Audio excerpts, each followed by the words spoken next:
We are back with our lady writer. So, Midge, something's been nagging at me ever since you came aboard. The coffee in the writer's room is so much better than in the break room. Why is that? I wouldn't know, Gordon, because fun fact, I am not actually a writer.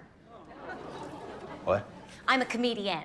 I've only been pretending to be a writer so I'd have a bathroom to use in Midtown. So why don't I just get up and do what I came here to do, huh?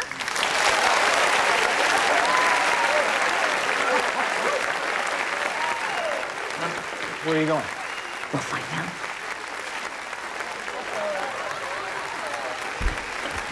Good evening, ladies and gentlemen. What's happening here is a Jewish hijacking.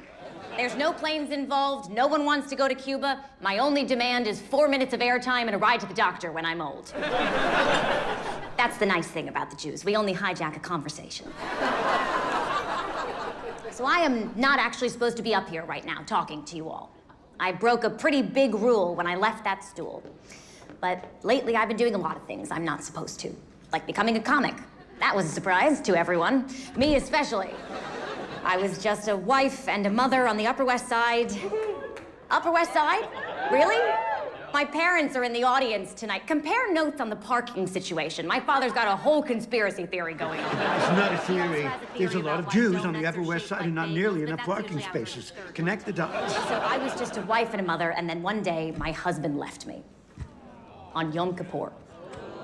The holy day when Jews fast to atone for their sins, that's the day he chose to leave me. For his secretary. I can't really blame him, though. She had some mints in her purse. I'll admit, it was really terrible for a while. But then the sun set and I could eat again. Suddenly I was single. I wasn't raised to be single. I didn't know what to do, so I drank my weight in Manischewitz, stumbled onto a stage, grabbed a microphone, and in that moment, everything changed. I discovered what it felt like to have people listen to me. Well, not men, but other people. Well, not my mother, but everybody else. Okay, not my children, my dates. Employers, coworkers, the new butcher, but strangers love me.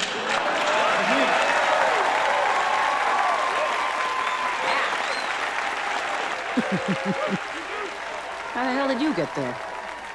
The magic. Actually, I should be grateful that my husband cheated with the person that he did, because she was, as they say in the American Journal of Medicine, an idiot. And I'm not just saying that because she slept with my husband. I'm saying that because I saw her ask a plastic plant in the office if it wanted some water. And then waited for an answer. For 10 full minutes. And then went to the coffee pot and asked why the plant was mad at her. So when your husband leaves you for that, it softens the blow. It feels good that after their first cocktail party appearance, people call you saying, "What was he thinking?" She apologized to the ashtray every time she put out a cigarette. Did you do? We did. From the party. I've been single for a while now. Quite a while. If I ever do remarry, my mother's gonna have to give me the talk again to refresh my memory. I'm actually not sure if a permanent relationship is even in the cards for me anymore. I mean, I work at night. I come home reeking of cigarettes and booze with lipstick on my collar, mine. And the men in my life are no longer boyfriends or lovers. They're bits. Fodder for my act. If they kiss loud or have nicknames for their body parts, like their feet. Come on, we sell soap here. If we have an argument on a Friday, Saturday night I'm recreating it for the Shriners, who are always on my side and think I can do better. Plus, I come with kids, 2, a boy and a girl. Their names are on the tip of my tongue. We're a Jewish household, so my son was circumcised a week after he was born. My daughter's trauma will have to wait until she's old enough to go clothes shopping with my mother. Well, that's fair. I do know that because of my situation, my daughter's gonna grow up different than I did. She's gonna be tougher, more independent. That's a terrifying word. Independent. Especially for women. It was not a word we were supposed to be familiar with. I wasn't. My mother wasn't. But I'm on my own now.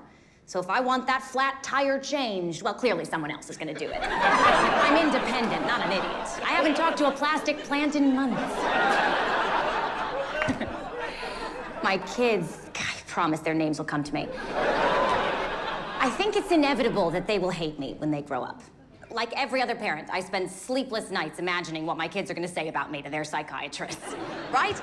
You've done this. She wasn't home. She missed my baseball game. She made me listen to her tight 10 for a week before she opened in Toledo and then had us heckle her for 3 hours so she had some practiced comebacks. And our drinks were watered down. That's why I need to get really famous. If you're really famous, everybody loves you. At least until the will is read. I heard a story about Mary Martin, Broadway star. Her driver got sick, so she had to take a cab to the theater she was performing at. She gets in, cabbie asks her where she's going. She has no idea. No idea where the theater is or what it's called. She is too famous to know. She is so famous that eventually someone will notice she's missing and just come find her. All she has to do is stand still. That's the kind of fame I want, where I never have to know who I am or where I'm going. Where one day Bob Hope walks up to me at a restaurant and says, "Hi, I'm Bob Hope. You probably don't remember meeting me." And I say, "Of course I do. I'll have the chicken."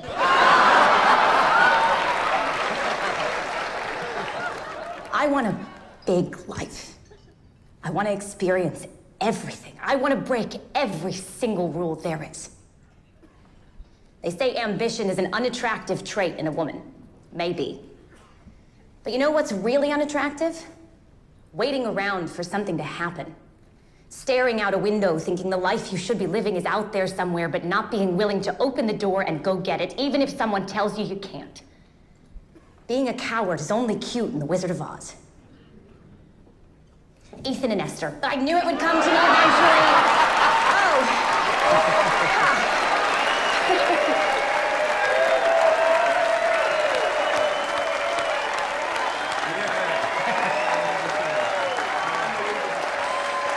You have been an amazing audience. I want to thank you. I want to thank Gordon Ford. And most importantly, I want to thank Bergdorf Goodman from the bottom of my heart. Thank you and good night.